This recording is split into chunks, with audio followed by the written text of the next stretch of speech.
Okay, good morning, class. We are now in our concluding lecture of Module 5. I'll share the screen before starting.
Okay, in the previous session, we have covered on running a job on a cluster by packaging it and launching it by using the job object and using MapReduce Web UI to monitor the progress of map and reduce tasks and also see the details about a job tracker and the job related to what is the progress of that job, how many map tasks have executed, how many reduced tasks have executed, whether there are any node failures that can be detected, that will be displayed, and how it displays the details about the log, which keeps track of what all happened during the task execution, like how many map tasks, how many reduced tasks, as well as if any errors has arisen, which machine is facing that node failure, or which machine is having corrupted data. Such kind of data will be available in the log files. In today's lecture, we are going to see how to retrieve the results given by the reduce phase, how to debug a job on a cluster,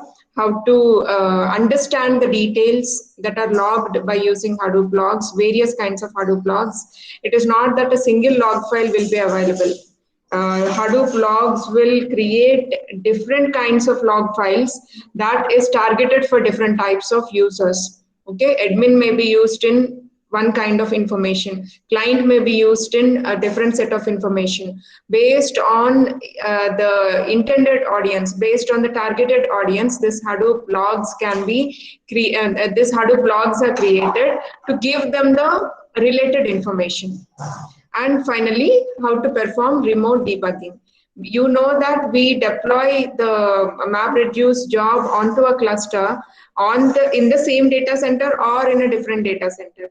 In such cases, if any error arises out of this map and reduce execution, that can be debugged remotely by using certain commands, right? That we are going to see today and finish off the course. Now, how to retrieve the results of a MapReduce job, we are going to see in the beginning of this class. Once the job is finished, there are various ways to retrieve the results. Each reducer produces one output file, so there are 30 part files named in this with this naming convention. You know that there are several map tasks that execute under a job, and all these map jobs will give say the output. Say this is map 1, map 2, map 3. These are several map jobs which give their output as input to the reduce phase. Say reduce 1, reduce 2. Based on the amount of data that is emitted by the map phase, you can decide on the reduce phases, whether to have a single reduce task or multiple reduce tasks, or sometimes you can also prefer to not have any reduce tasks. right? In such cases, if this reduced job is giving the output, now reduced jobs will give partitioned output, not the single output. If you're using multiple reduced jobs, if there is a single reduced job, you'll get a consolidated output. But if you're using multiple reduced jobs, they will be written, the output of this map reduced job will be written in part files. The first reduced jobs output will be written into the first part file. Second reduced jobs output will be written into the second part file, right? Named with this convention in the web UI. Okay, so this represents part file 0 and this represents part file 29. This indicates that there are 30 part files that are given as output by the reducer phase. It indicates also that there are 30 reduced jobs that has executed. I have shown you the counters, right, in the previous class. When the job is launched and it is executing, it will give some details about the progress of map reduced job. And finally, when it is completed, it gives details about the counters. These counters will give us information about how many bytes are consumed, how many bytes are emitted, how many map jobs are executed, how many reduced jobs are executed, and how many bytes of data is consumed by a map job, and how many bytes of data is emitted by a map job. All these details will be displayed in the form of counters when you launch a job, right? Now, from that, you can try to recollect the number of reduced jobs executed for that map reduce execution are 30 reduced jobs. Now, these 30 different reduced jobs will give you 30 part files. Okay, all the 30 reduced jobs outputs are written into 30 part files in the maxtemp directory. Because you have given the directory name as maxtemp, all these part files will be saved under maxtemp directory. Now this job produces a very small amount of output, so it is convenient to copy it from HDFS to your development machine. Right, now all the reduced jobs outputs are written to the part files on a file system on your HDFS cluster. Now your next step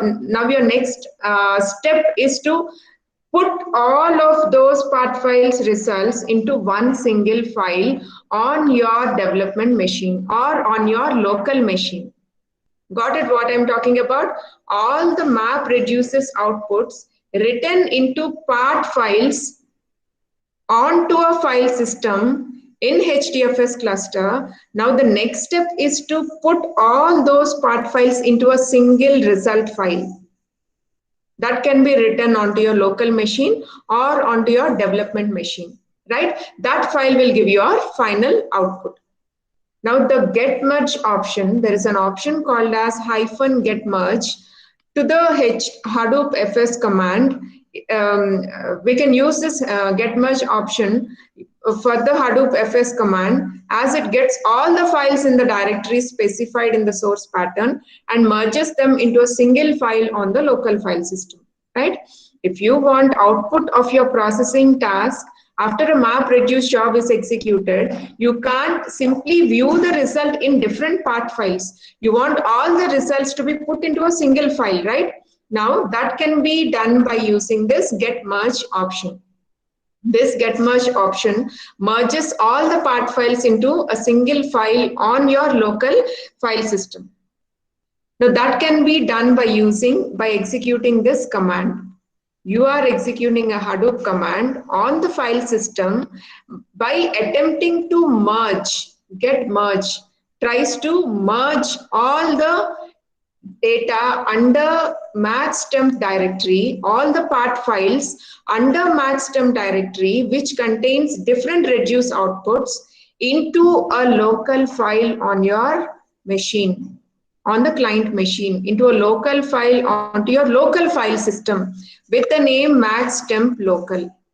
Right now, once this command is executed, all the reduced outputs are combined, merged, and stored in this maxtemp local. Now you have to use this command %sort in order to sort the data that is written into maxtemp local file.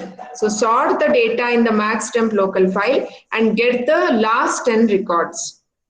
Okay, this is the data that is say recorded from 1900 to 2000. Now all the details, assume that this MapReduce job has found a maximum temperature recorded in all the years. Now out of them you are getting the tail, means tail gets the last 10 records in this maxtemp local file, right? So in this file you get all the maximum temperatures that are recorded. Do not assume that these values are exact A temperatures. They are 1/10. From these values, you have to take the 1/10 value to get the actual A temperature. You can't find any temperatures on the globe as high as 607, right? So it is nothing but 1/10 of the value. So it is 60.7. And again, it is 60.5. Later, it is 56.7 in 1993. Okay, these are the A temperature. Because the data is captured like this by NCDC weather sensors, you have to, the domain experts will explain us how to assume this temperature. It has to be assumed as 1/10 of the value that is recorded. Okay. Now, say these 4 values are given by reduce 1 job. Now, these 4 values are given by reduce 2 job. And these 2 values are given as output by reduce 3. Okay. Now, all these files are merged and stored in a single file with the name maxtemp local that is stored on your local machine. Okay. This is how you can retrieve the results from the MapReduce job that are written to a file system on HDFS cluster back to your local machine. Now we sorted the output here as the reduce output partitions are unordered. They may not be ordered, right? Sometimes you may get the recent year's data first, then old year's data later. Rather than getting in that messed up fashion, you can sort the output as the reduce output partitions are unordered once the reduce output is taken into the part files, taken from the part files, right? So when the consolidation or merging of all the reduce outputs happens in a local file, sorting will happen, which displays the results in a more meaningful order, right? So doing a bit of post-processing of data from MapReduce is very common, as is feeding it into analysis tools such as R, spreadsheet, or even a relational database. So once the MapReduce job is complete, the results are given by the reduce phase. Some post-processing of that data has to happen to give the result in a meaningful way, to write the result into your local file system in a meaningful way. Another way of retrieving the output, if it is small, is to use the cat option to print the output files to the console. If you want to print all those output files to the console, then you can give Hadoop file system command by using cat, which lists all the output files under the directory maxtemp. You want all the output files to be displayed, so you're giving star. Right? Now on closer inspection, we see that some of the results don't look reasonable. Some results may be high A temperatures captured in a particular year, which may not look meaningful, which may be too high to be real. Okay, in such cases, for instance, the maximum temperature for 1951, which is not shown in the output given here, but say, assume that it is 590 degrees centigrade. Now, how do we find out what is causing this? Is this corrupt input or a bug in the program? Whether the data is erroneously captured or due to some error in your MapReduce program, is it giving a wrong output? That we have to find out. Now we can use a debug statement to log to standard error in conjunction with a message to update the task status message to prompt us to look in the error log. The web UI makes this easy. You have seen, you have experienced the details that are displayed by the web user interface, right? You have seen the job page, job tracker page, how how precisely it displays all the details about the map reduce execution. You have seen already, right? Now we can use a debug statement to log to standard error file in order to see what error has arisen, in conjunction with a message to update the task status message to prompt us to look in the error log. If at all any error has arisen, what kind of error it is? Can we try to understand that error and act accordingly to resolve that error? That will be displayed in the tasks status message. Now we can also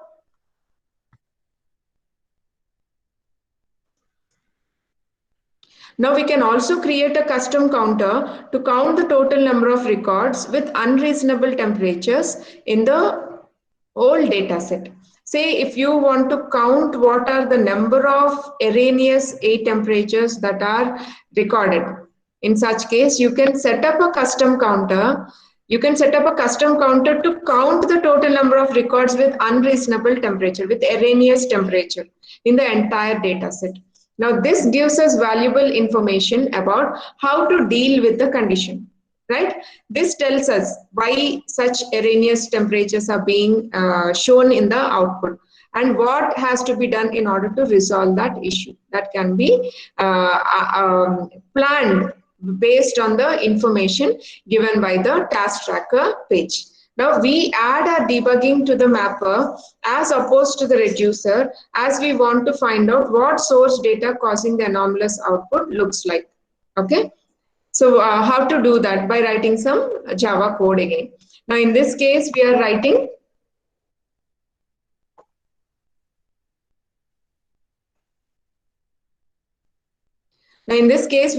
a Java code to debug the job. Here you can see in the first line, my pen is not working. I think battery is down. But I'll just direct you by indicating the line into which you have to focus. Pay attention, students. The first line will give us the details about the name of the class.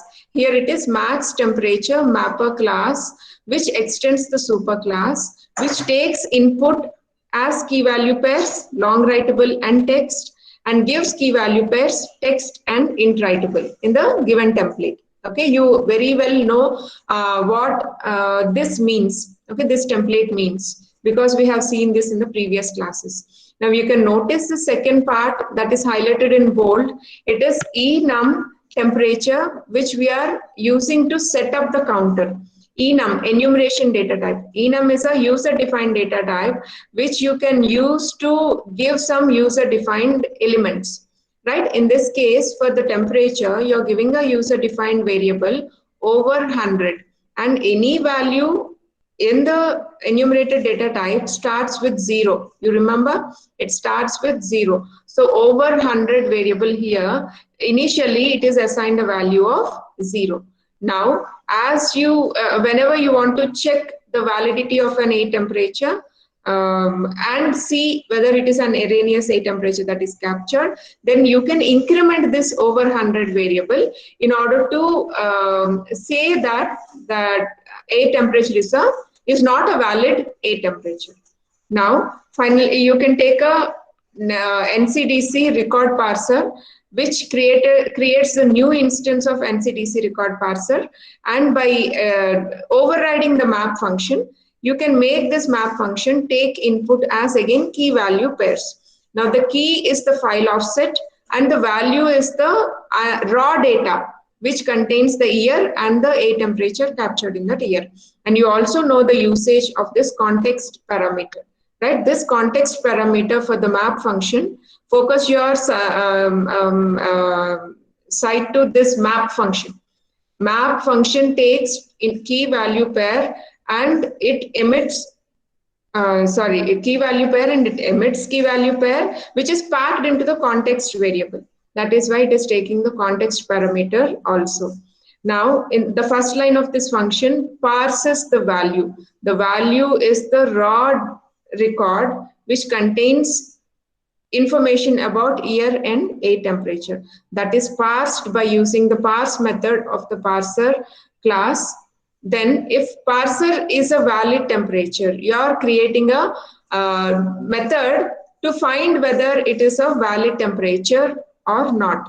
So how you are finding that a temperature? First get the get the a temperature. Parser dot get a temperature. This a temperature will make you fetch the a temperature into a local variable a temperature. Now if a temperature is greater than 1000, again I'm repeating here, 1/10 of this value is taken. Means if the a temperature is greater than 100, we actually mean here. Okay, if a temperature is greater than 100, then you have to display an error by using standard system error.println. Okay, what message you're displaying? Temperature over 100 degrees for input, and you display that value which is having value greater than 100. Now you also set the status through the context object and get the counter also through the context object. What status you're trying to set? Detected possibly corrupt record. See the log file in order to see what is that error and get the counter. Now we are getting the counter for this error record. Means you're trying to count the number of records that are having erroneous data, which can be displayed as a counter in your task tracker page. In your task tracker page, you will be able to notice how many records have erroneous data. In order to serve for that data, in order to supply information for that data, you are using context.getCounter. What is the counter you are getting?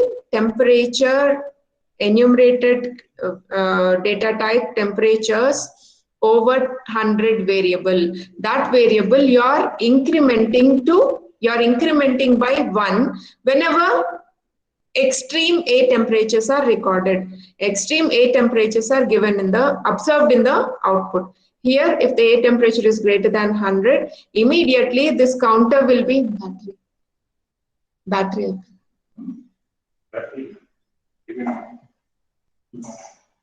Immediately this counter will be incremented. Now you are using the context object to write the data to the output file. What is the data you are writing? Again in the key value pair format. Now the first one you are creating new text parser dot get year. This parser will fetch the year from the raw text, raw input split, and new int writable will fetch the A temperature from the raw input split. Right, that will be written by this map phase as output, which acts as input to your reduce phase. Right, and this further debugs your job to find out whenever the A temperatures are greater than 100 degrees. Okay, this is how you can debug a job by adding some extra code to your mapper classes.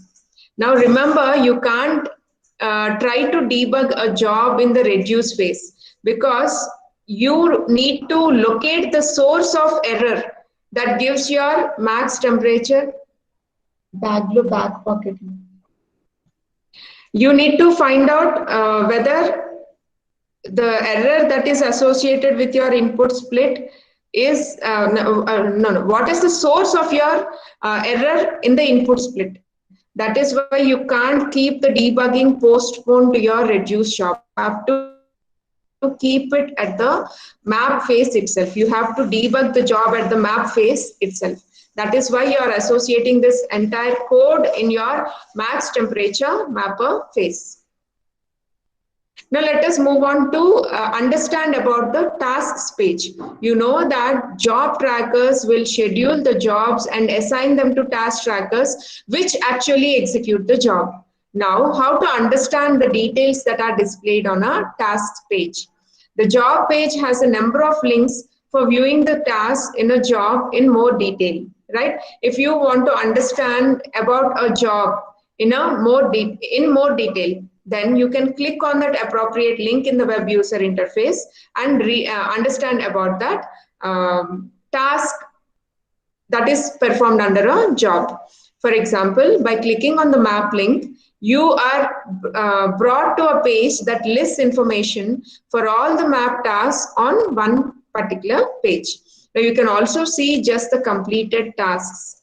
I'll show you how the user task page looks like so that you will understand it better.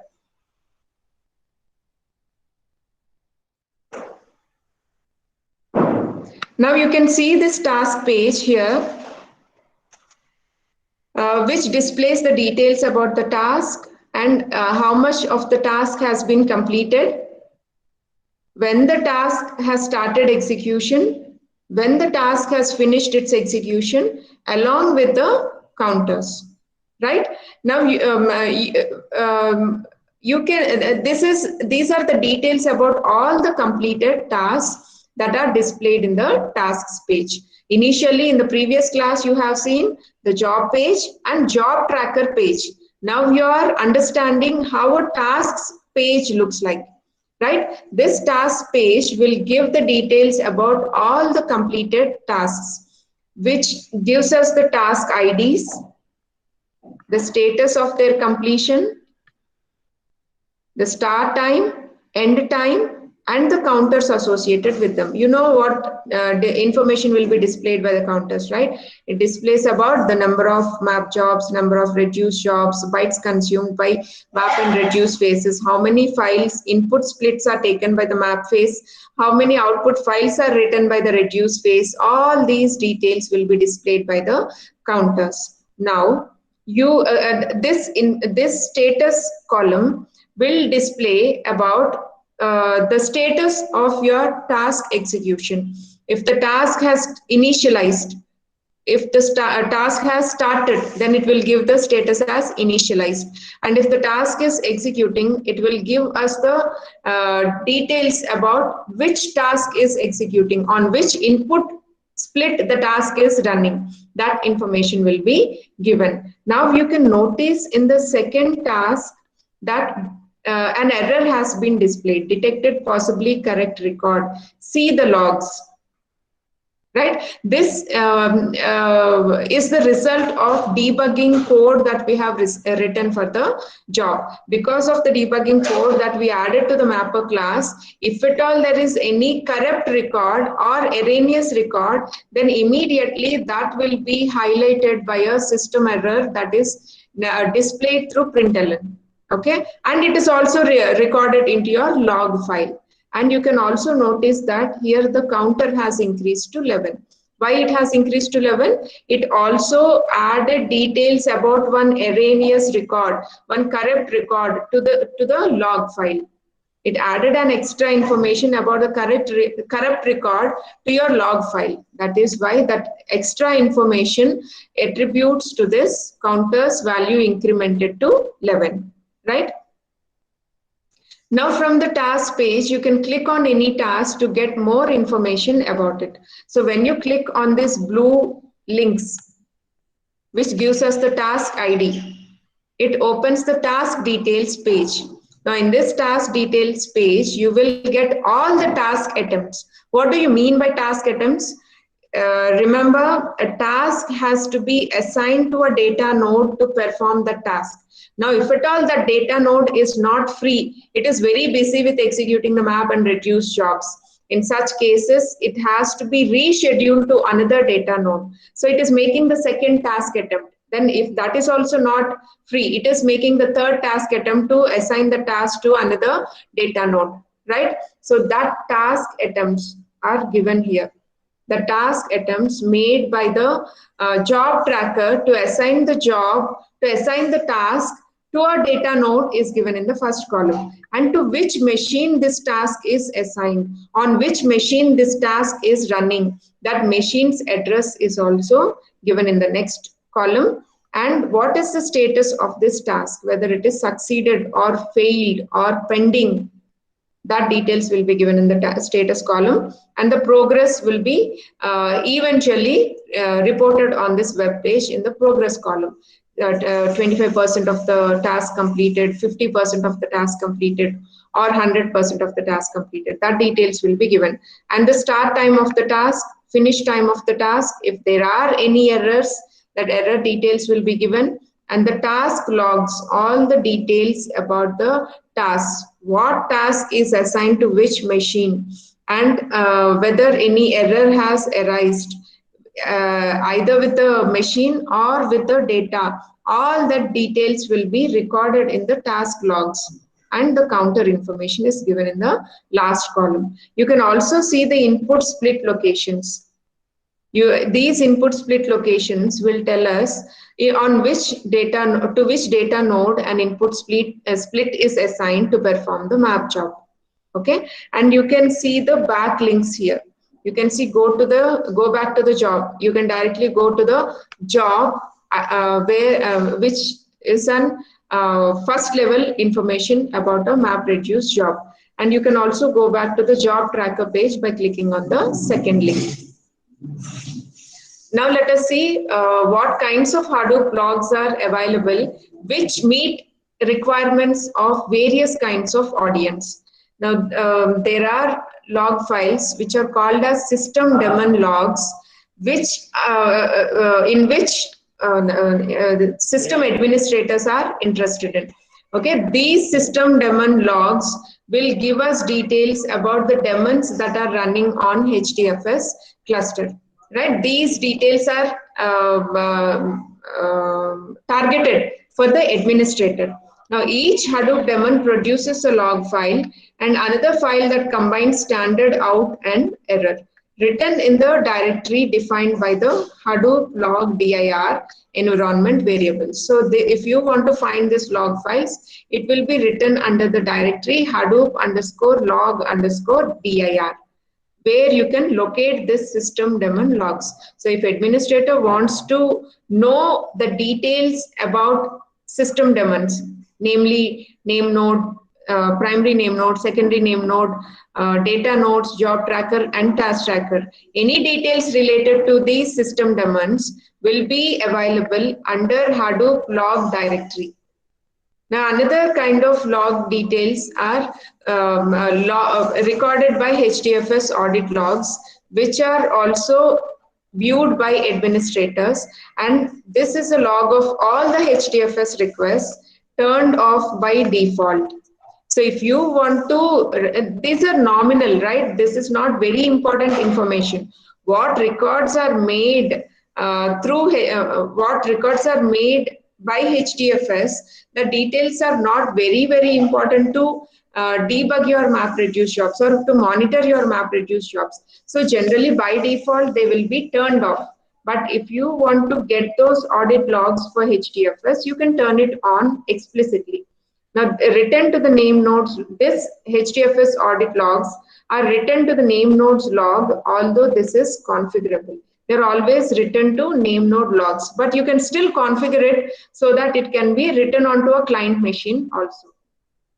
Now, another type of logs are MapReduce job history logs, which can be seen by the users. Users will be interested to see this MapReduce job history logs.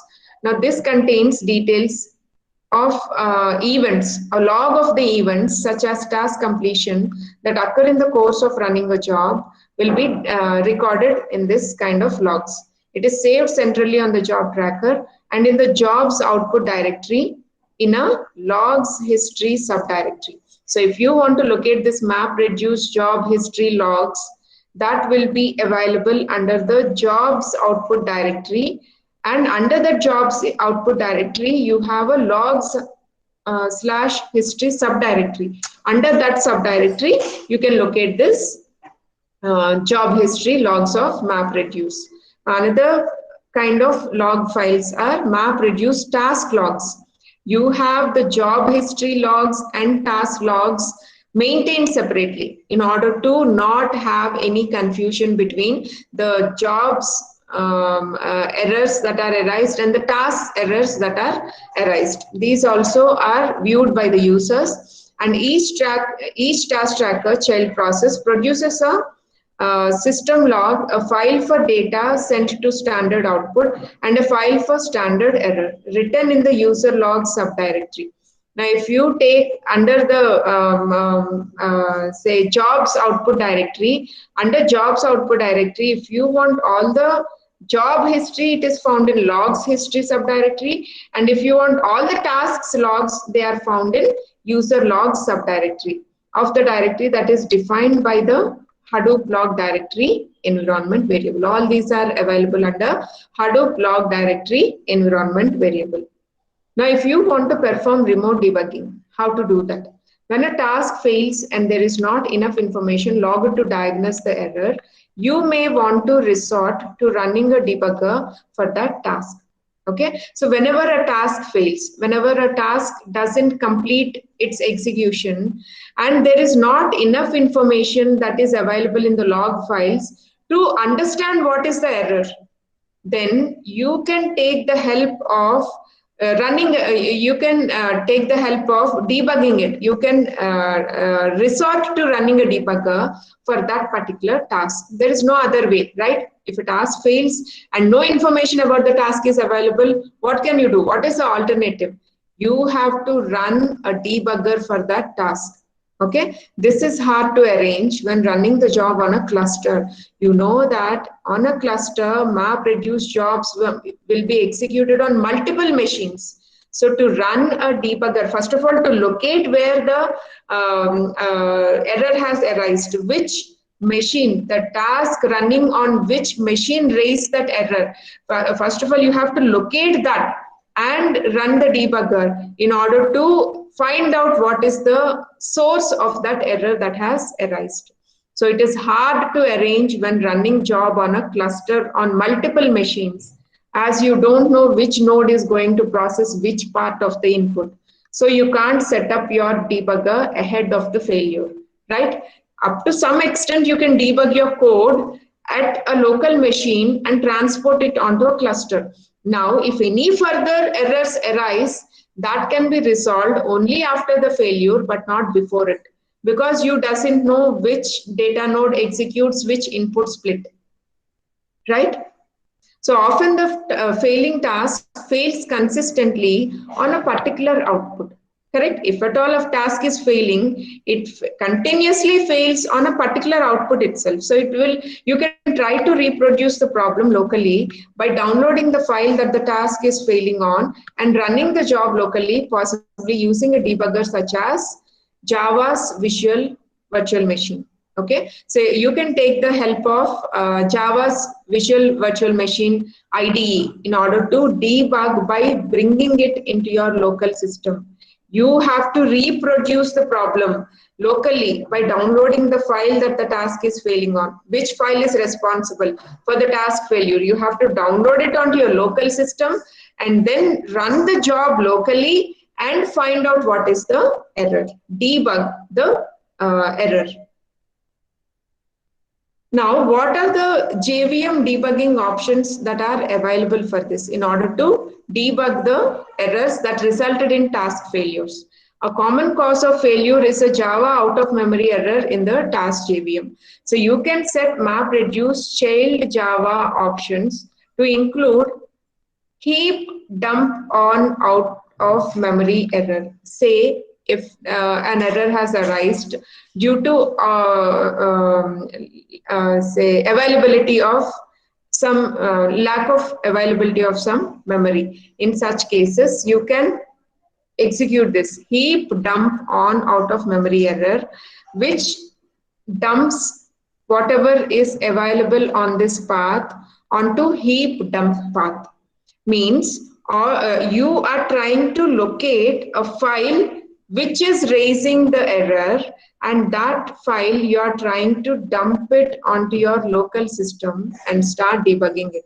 This setting produces a heap dump that can be examined afterwards with tools such as JHAT or the Eclipse Memory Analyzer. Say if at all an error has arisen due to lack of memory. Now that message can be understood by using by going through this particular message. Now, when such kind of memory errors arise, that can be immediately, that file can be immediately dumped into your local system and analyzed with some tools such as JHAT or by using Eclipse Memory Analyzer to see why that lack of error issue is arising. Is the processing task consuming more amount of memory? Is it not memory efficient? In order to analyze that, you can use Eclipse Memory Analyzer tools. Note that JVM option should be added to the existing memory settings specified by mapreduce.child.java.options. Okay, so if you want JVM options to be added to the existing memory settings in order to debug what kind of error has resulted in this lack of memory, shortage of memory, or inefficient memory allocation. For that, you can use the command mapreduce child.java.options. Now you can also use task profiling. Java profilers give a lot of insight into JVM, and Hadoop provides a mechanism to profile a subset of the tasks in a job. So if you want to know the tasks profiling, if you want to know the details about the task, how much memory is allocated, how much resources are allocated, whether it is memory efficient, whether it is optimizing the utilization of resources, all that can be understood by task profiling. Now you can also use isolation runner in order to do this. Older versions of Hadoop provided a special task runner called isolation runner that could rerun failed tasks in situ on the cluster. Say if you want to rerun the failed task on the cluster itself, then you have a task runner, a special task runner by the name isolation runner. Now, in some cases, it is useful to keep the intermediate files for a failed task attempt for later inspection, particularly if supplementary dump or profile files are created in the task working directory. Now, you can set keep failed task files to true to keep a failed task files. In order to save the details about a failed task, in order to log or record the details about a failed task, then you can keep this option to be true. You can enable this option, keep failed task files, and set it to true. Now you can keep the intermediate files for successful tasks too, which may be handy if you want to examine a task that isn't failing. If you want the details about the task that hasn't failed, still that can also be, that details also can be kept in the intermediate files. Now in this case, set the property keep task files pattern to a regular expression that matches the IDs of the task you want to keep. It is not that you can't keep the successful files details. You can only keep the failed task files details. You can keep the details of both kinds of files, successful task files and unsuccessful task files. Only thing is you have to set this keep task files pattern to a regular expression based on which the files matching with that expression will be saved and the files not matching with the expression will be deleted from the isolation runner.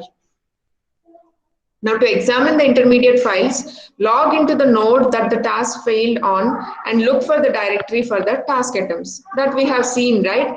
You have to log into the node that the task failed, on which data node that the task failed, and look into the directory for the task items. How many task items has been made and what is the failure that has been encountered by the task. That can be viewed by examining the intermediate files. Why we are calling these as intermediate files? The data will be temporarily stored in these intermediate files about the task. Once the task is successfully completed, the data from these intermediate files will be disposed. Okay, that is why we call them as intermediate files. The data storage, the details about the task is not permanently stored here. They are just held for some time until the task execution is completed, and then it is disposed completely. Now, it will be under one of the local MapReduce directories as set by the MapReduce local directory property. Now, if this property is a comma separated list of directories, you may need to look in all the directories before you find the directory for that particular task attempt. Okay, if you have a local directory under the MapReduce main directory, under the main directory of MapReduce job details, if this property is a comma separated list of directories, To spread load across physical disks on a machine means each separated file will be assigned to different disks on the machine, across physical disks on a machine. Then you may need to look in all the directories before you find the directory of that particular task item. You may have to go through each and every directory before you find the directory details about a particular task. Now the task item directory is in the following location. How to keep track of that? It will be available in MapReduce main directories local directory, under the task tracker subdirectory, under the job cache, under the given job ID, the task attempt ID will be available.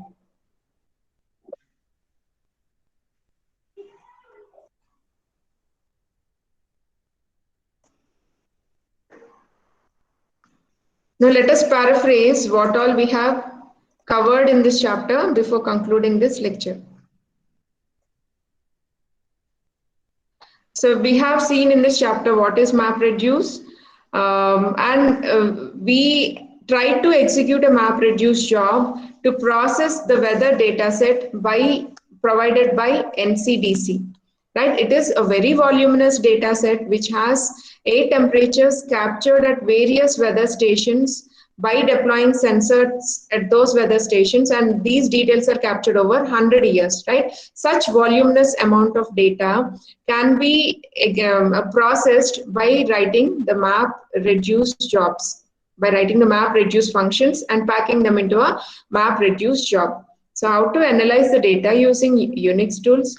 Analyzing data with Hadoop MapReduce, we have seen the differences, and how to write a Java MapReduce job and scale out the job onto a cluster, and while scaling out, how the data flow exists and how we can introduce combiner functions in order to reduce the data that is transferred between map phase and reduce phase, and how to run a distributed MapReduce job, and Hadoop pipes which help us to write C++ MapReduce programs that can be run on Hadoop clusters, and developing a MapReduce application, how we can map a class, reduce a class into a map job, and create a jar file out of it and deploy it onto a HDFS cluster that we have seen in developing a MapReduce application by using build automation tools like Maven or Ant, and the configuration API, which helps us to set the resource files configurations or properties, and how to combine the resources if you want to add multiple configuration files, and how you can perform variable expansion if you want to set multiple properties at the same time,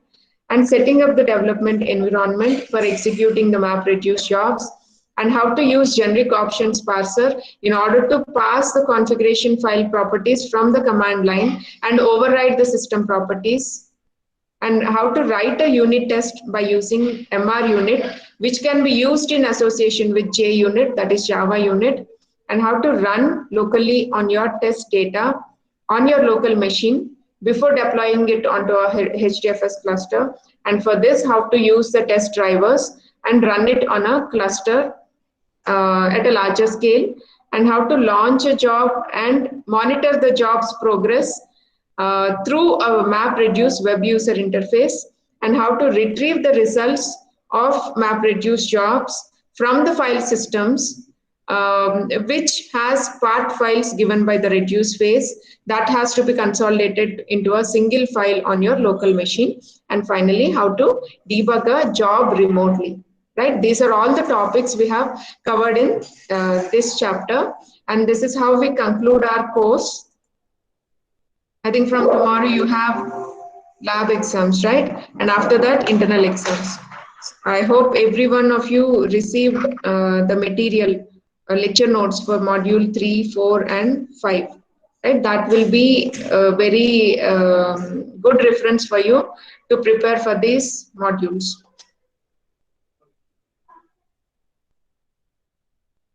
Students, do you have any doubts?